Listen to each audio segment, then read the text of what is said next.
नमस्कार दोस्तों, आज हम लोग हल करेंगे कक्षा 9वीं में गणित की प्रश्नावली 1.2।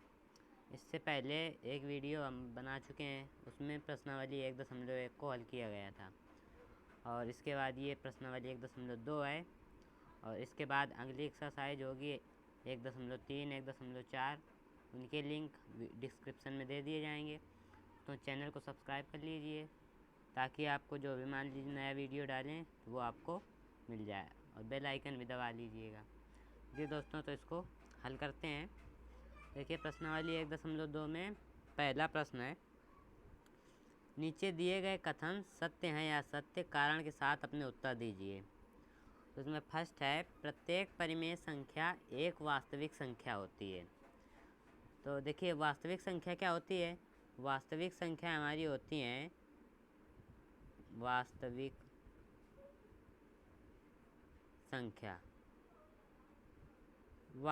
संख्या हमारी होती हैं परिमेय संख्या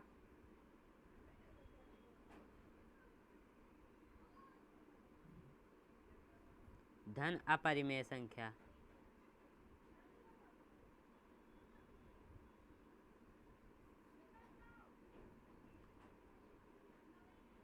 यानी वास्तविक संख्याएं परिमेय संख्या और अपरिमेय संख्याओं को सम्मिलित रूप से कहा जाता है। तो देखिए कह रहा है प्रत्येक परिमेय संख्या एक वास्तविक संख्या होती है, तो ये कथन सत्य हो जाएगा क्योंकि वास्तविक संख्याओं में परिमेय संख्या और अपरिमेय संख्याएं दोनों आती हैं, मतलब कि प्रत्येक परिमेय संख्या एक वास्तविक संख्या होगी, तो ये कथन सत्य है। ये कथन हो जाएगा सत्य। अब देखिए अगला क्या है? अगला कह रहा है संख्या रेखा का प्रत्येक बिंदु रूट यम के रूप में होता है जहाँ यम एक प्राकृत संख्या है।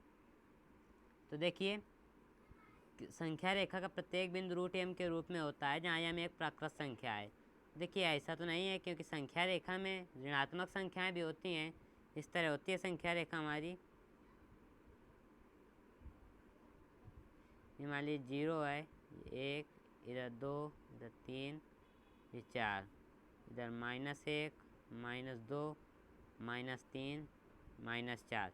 तो संख्या रेखा पर देखिए इधर की संख्याएं धनात्मक हैं, ये ऋणात्मक है। तो कह रहा है कि m एक प्राकृत संख्या है और प्राकृत संख्या हमारी होती हैं 1 से शुरू होती हैं, 1, 2, 3, 4 इधर धनात्मक होती हैं सभी, लेकिन संख्या रेखा पर ऋणात्मक भी होती हैं। तो ये हमारा कथन हो जाएगा असत्य,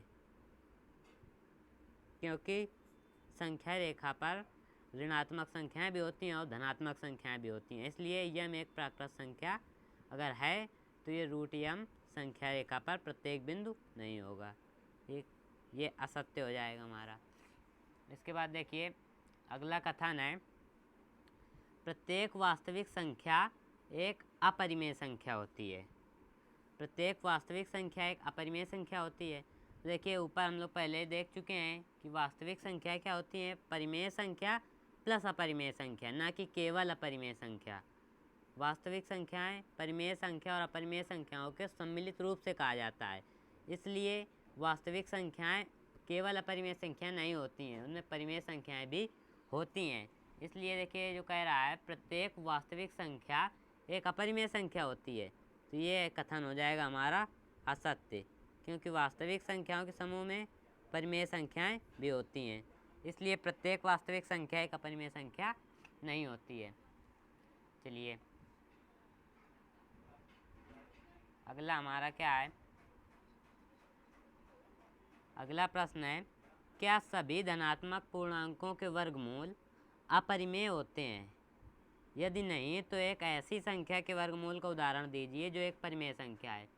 मतलब ये कह रहा है कि कोई भी धनात्मक पूर्णांक हो तो उसका वर्गमूल हमेशा परिमेय होगा। तो देखिए जैसे मान लीजिए √4 है, ये एक धनात्मक पूर्णांक है, तो क्या इसका वर्गमूल अपरिमेय होगा? नहीं, इसका वर्गमूल होगा 2। तो ये अपरिमेय तो नहीं है, ये परिमेय है। इसी तरह की जैसे √25, तो इसका भी वर्गमूल एक परिमेय संख्या आएगी, 5 आएगा। तो इस तरह से तो क्या सभी धनात्मक पूर्णांकों के वर्गमूल अपरिमेय होते हैं? तो सभी धनात्मक पूर्णांकों के वर्गमूल अपरिमेय नहीं होते हैं, परिमेय भी हो सकते हैं। ठीक, कह रहा है यदि नहीं तो एक ऐसी संख्या के वर्गमूल का उदाहरण दीजिए जो एक परिमेय संख्या है। तो उदाहरण हम लोग दे ही चुके हैं, और जैसे लेना है तो ले सकते हैं √36, तो इसका क्या हो जाएगा 6 हो जाएगा। और जैसे ले लेते हैं √49, तो इसका 7 हो जाएगा। इस तरह से बहुत सारी धनात्मक पूर्णांक संख्याएं हैं जिनका वर्गमूल परिमेय होता है। चलिए ये भी हो जाए। इसके आगे सवाल देखते हैं कौन सा है हमारा। ये प्रश्न संख्या 3। ये प्रश्न संख्या 3 क्या है, दिखाइए कि संख्या रेखा पर √5 को किस प्रकार निरूपित किया जा सकता है। देखिए संख्या रेखा पर √5 को निरूपित करना है मैम। तो देखिए सबसे पहले देखिए 5 को क्या लिख सकते हैं, 5 बराबर हम लोग 4 + 1 लिख सकते हैं, या 4 को हम लोग और क्या लिख सकते हैं 2 का स्क्वायर, प्लस 1 को 1 का स्क्वायर लिख सकते हैं, क्योंकि 1 का स्क्वायर हो, क्यूब हो या कुछ भी हो, 1 का हमेशा 1 ही आएगा, स्क्वायर हो या क्यूब हो कुछ भी हो, उसका हमेशा 1 ही आएगा। देखिए इस तरह से 5 को हम लोगों ने लिख लिया 2 स्क्वायर प्लस 1 स्क्वायर। अब इसके लिए हम लोग पहले प्रकार ले लेते हैं और पेंसिल सेट कर लेते हैं उसमें।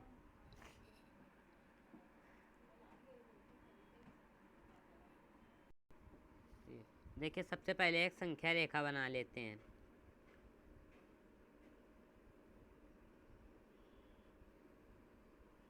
मान लीजिए एक संख्या रेखा है, इस पर मान लीजिए 2 मात्रक हम इधर से काट लेते हैं। मान लीजिए 2-2 सेंटीमीटर का एक मात्रक मान लिया, तो यहाँ पर ये 2 मात्रक हमने काट लिया। मान लीजिए वो हो गया, ये ए बिंदु है, मान लीजिए 2 मात्रक है, ये हमने 2 मात्रक काट लिया। अब बिंदु ए पर एक 90 अंश का कोण बनाएंगे हम लोग।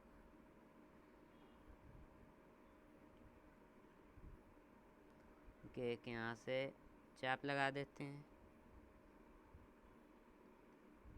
एक इधर चाप, एक इधर, इसके बाद एक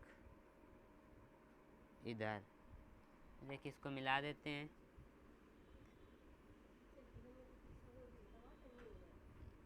ये मान लीजिए हमारा 90 अंश का एक कोण बन गया है इधर। ये तो देखिए ये 2 मात्रक है। अब हम इससे इस वाली रेखा में एक मात्रक काट लेते हैं। देखिए नाप लेते हैं एक मात्रक इधर से, देखिए ये हो गया, ये एक मात्रक हो गया लगभग। देखिए एक मात्रक यहाँ से हम लोग इसमें ऐसे काट लेते हैं। ठीक, ये देखिए एक मात्रक हो गया। ये बिंदु मान लीजिए कोई बी बिंदु है, मान लीजिए ये बी बिंदु काट लिया। अब इसको बी को हम लोग ओ से मिला देंगे।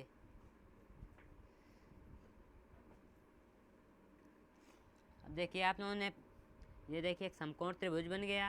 और आपने पाइथागोरस प्रमेय पढ़ी होगी, उसमें क्या होता है कर्ण का स्क्वायर। तो यहाँ पर देखिए कर्ण क्या है ओ बी। देखिए ओ बी, इसमें देखिए इधर से लिख लेते हैं। देखिए ओ बी स्क्वायर बराबर होता है लंब का स्क्वायर यानी ए बी स्क्वायर प्लस आधार स्क्वायर यानी ओ ए स्क्वायर। देखिए ओ बी स्क्वायर बराबर ए बी का मान कितना है, हम लोगों ने एक मात्रक काटा था तो एक मात्रक हो गया यानी 1 का स्क्वायर, प्लस ओ ए का मान कितना है, ये 2 मात्रक था तो ए का मान 2 रख दिया तो 2 का स्क्वायर। ठीक, देखिए ओ बी स्क्वायर बराबर हो गया हमारा 1 का स्क्वायर 1 प्लस 2 का स्क्वायर 4। ठीक, इसके बाद देखिए ओ बी स्क्वायर बराबर हो गया 1 + 4 कितना होता है 5।